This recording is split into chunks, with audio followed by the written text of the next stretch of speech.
America-Iran യുദ്ധം അയഞ്ഞും കനത്തും അങ്ങനെ തുടരുമ്പോൾ പ്രവാസികൾക്ക് വലിയ ആശങ്കയാണ് എന്ന് പ്രത്യേകം പറയേണ്ടതില്ലല്ലോ. യുദ്ധം ഇറാനും അമേരിക്കയും തമ്മിലാണെങ്കിലും അത് ഏറ്റവും കൂടുതൽ ബാധിച്ചത് അവരെയാണ്. പലരും വെക്കേഷൻ കണക്ക് കൂട്ടി നേരത്തെ കൂട്ടി ടിക്കറ്റുകൾ വരെ എടുത്തു വെച്ചിരുന്നു. വിമാനത്താവളങ്ങൾ അടച്ച സമയത്ത് അവരുടെ നാട്ടിലേക്കുള്ള യാത്രയും മുടങ്ങി. പലരും നാടൊരു സ്വപ്നമായി കണ്ട് ഇന്നെത്തും നാളെ എത്തുമെന്നൊക്കെ പറഞ്ഞ് ആശ്വസിപ്പിക്കുകയാണ് ബന്ധുക്കളെ.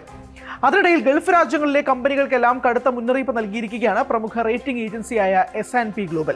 യുദ്ധത്തിന്റെ യഥാർത്ഥ ആഘാതം തുടങ്ങുന്നതേയുള്ളൂ എന്നാണ് റിപ്പോർട്ട് പറയുന്നത്.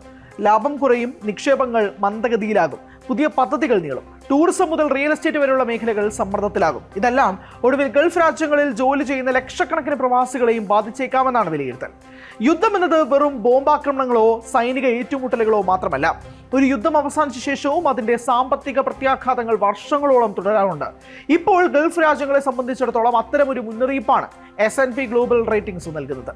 അമേരിക്കയും ഇറാനും തമ്മിലുള്ള സംഘർഷം വീണ്ടും രൂക്ഷമായാൽ എന്തൊക്കെ പ്രത്യാഘാതങ്ങൾ ഉണ്ടാകുമെന്ന സാധ്യതയാണ് റിപ്പോർട്ട് വിലയിരുത്തുന്നത്. യുദ്ധം വീണ്ടും ശക്തമായില്ലെങ്കിലും അതുമായി ബന്ധപ്പെട്ട അനിശ്ചിതത്വം മാത്രം മതിയാകും ഗൾഫിലെ കമ്പനികളുടെ വളർച്ചയെ ബാധിക്കാനെന്നാണ് റിപ്പോർട്ടിന്റെ കണ്ടെത്തൽ. ഇതിന്റെ പ്രധാന കാരണം ഹോർമുസ് കടലിടുക്ക് തന്നെയാണ്. ലോകത്തിലെ ഏറ്റവും പ്രധാനപ്പെട്ട എണ്ണക്കടത്ത് പാതകളിൽ ഒന്നായ ഹോർമുസിലൂടെ ചരക്ക് കപ്പലുകളുടെ സഞ്ചാരം തടസ്സപ്പെടുമോ എന്ന ആശങ്ക ഇപ്പോഴും നിലനിൽക്കുന്നുണ്ട്. കപ്പൽ ഗതാഗതത്തിൽ ചെറിയ തടസ്സം പോലും ചരക്കു നീക്കത്തിന്റെ ചെലവ് ഗണ്യമായി വർദ്ധിപ്പിക്കും. ഇൻഷുറൻസ് പ്രീമിയം കൂടും, ചരക്കുകൾ ലക്ഷ്യസ്ഥാനത്തെത്താൻ കൂടുതൽ സമയമെടുക്കും. ഈ അധിക ചെലവെല്ലാം ഒടുവിൽ കമ്പനികളുടെ ലാഭത്തെ ബാധിക്കും. S&P പറയുന്നത് 2026 അവസാനത്തോടെ ഗൾഫ് മേഖലയിലെ മിക്ക കമ്പനികളുടെയും ലാഭക്ഷമത കുറയുമെന്നാണ്. കാരണം ഉൽപാദനം കുറയുന്നതല്ല, മറിച്ച് ചരക്ക് നീക്കത്തിനുള്ള ചെലവും ഗതാഗത ചെലവും വർദ്ധിക്കുന്നതാണ്. അതിനൊപ്പം കമ്പനികൾ പുതിയ നിക്ഷേപ പദ്ധതികൾ താൽക്കാലികമായി മാറ്റിവെക്കാനും സാധ്യതയുണ്ട്. പുതിയ ഫാക്ടറികൾ, ഓഫീസുകൾ, വികസന പദ്ധതികൾ എന്നിവയിൽ ചെലവിടുന്നത് പല കമ്പനികളും പുനഃപരിശോധിക്കും. എല്ലാ മേഖലകളെയും ഒരുപോലെ ഈ പ്രതിസന്ധി ബാധിക്കില്ല എന്നാണ് റിപ്പോർട്ട് പറയുന്നത്. വൈദ്യുതി, ജലവിതരണം, ടെലികോം തുടങ്ങിയ അവശ്യ സേവന മേഖലകൾക്ക് വലിയ തിരിച്ചടി ഉണ്ടാകില്ല. കാരണം സാമ്പത്തിക മാന്ദ്യം ഉണ്ടായാലും ആളുകൾക്ക് വൈദ്യുതിയും മൊബൈൽ സേവനങ്ങളും ആവശ്യമാണ്. പക്ഷേ ടൂറിസം, ഹോട്ടൽ, വ്യോമഗതാഗതം, റിയൽ എസ്റ്റേറ്റ്, ലോജിസ്റ്റിക്സ്, ഗതാഗതം, വാഹന വിപണി, ആഡംബര വസ്തുക്കളുടെ വിൽപ്പന തുടങ്ങിയ ആളുകളുടെ ചെലവിടൽ ശേഷിയെ ആശ്രയിക്കുന്ന മേഖലകളാണ് ഏറ്റവും വലിയ വെല്ലുവിളി നേരിടുക. ഉദാഹരണത്തിന് ടൂറിസം മേഖല തന്നെ നോക്കാം. യുദ്ധം ആരംഭിച്ചതിനു ശേഷം ഗൾഫ് മേഖലയിലെ പല ഹോട്ടലുകളിലും മുറികളുടെ ബുക്കിംഗ് ഗണ്യമായി കുറഞ്ഞതായി S&P പറയുന്നു. പ്രത്യേകിച്ച് ദുബായിൽ നിരവധി ഹോട്ടലുകൾ നവീകരണത്തിന്റെ പേരിൽ താൽക്കാലികമായി അടച്ചിടുകയോ ആവശ്യക്കാർ വർദ്ധിക്കുന്നത് വരെ കാത്തിരിക്കുകയോ ചെയ്യുന്ന സാഹചര്യമാണ്.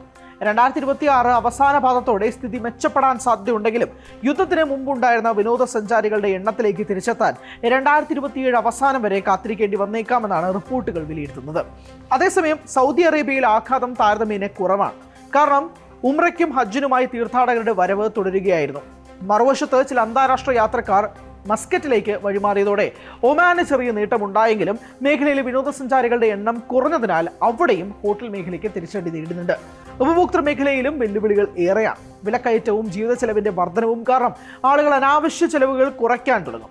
ആദ്യം ബാധിക്കപ്പെടുക ആഡംബര വസ്തുക്കളുടെയും വാഹനങ്ങളുടെയും വലിയ ഷോപ്പിംഗ് ഇടപാടുകളായിരിക്കും. വലിയ പ്രവാസി സമൂഹമുള്ള ദുബായ് പോലുള്ള നഗരങ്ങൾക്ക് ഈ ആഘാതം കൂടുതൽ അനുഭവപ്പെടാനാണ് സാധ്യത.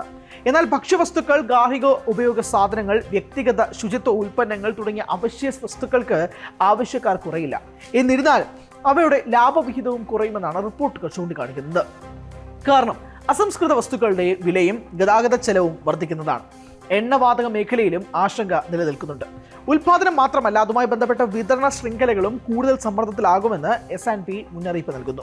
ഈ റിപ്പോർട്ടിലെ മറ്റൊരു പ്രധാന നിരീക്ഷണം ഈ പഞ്ഞകാലത്ത് കമ്പനികളുടെ സാമ്പത്തിക സ്ഥിതി ആയിരിക്കില്ല അവരുടെ വിജയത്തെ നിർണ്ണയിക്കുക എന്നതാണ്. പ്രതിസന്ധിക്കിടയിലും ജീവനക്കാരുടെയും നിക്ഷേപകരുടെയും ഉപഭോക്താക്കളുടെയും വിശ്വാസം നിലനിർത്താൻ കഴിയുമോ എന്നതായിരിക്കും നിർണായകം. അതോടൊപ്പം പുതിയ നിക്ഷേപങ്ങൾ തുടരാനും വിതരണ ശൃംഖലയിലെ തടസ്സങ്ങളെ മറികടക്കാനും കഴിയുന്ന കമ്പനികളായിരിക്കും ഈ പ്രതിസന്ധിയെ അതിജീവിക്കുക. ഗൾഫ് മേഖലയിലെ യുദ്ധഭീഷണി ഇപ്പോൾ തോക്കിൻ മുനയിൽ നിന്ന് മാറി സമ്പദ് വ്യവസ്ഥയിലേക്കാണ് എത്തി നിൽക്കുന്നത്. കൂടുതൽ വാർത്തകൾക്ക് News 18 Keralam YouTube channel subscribe ചെയ്യുക.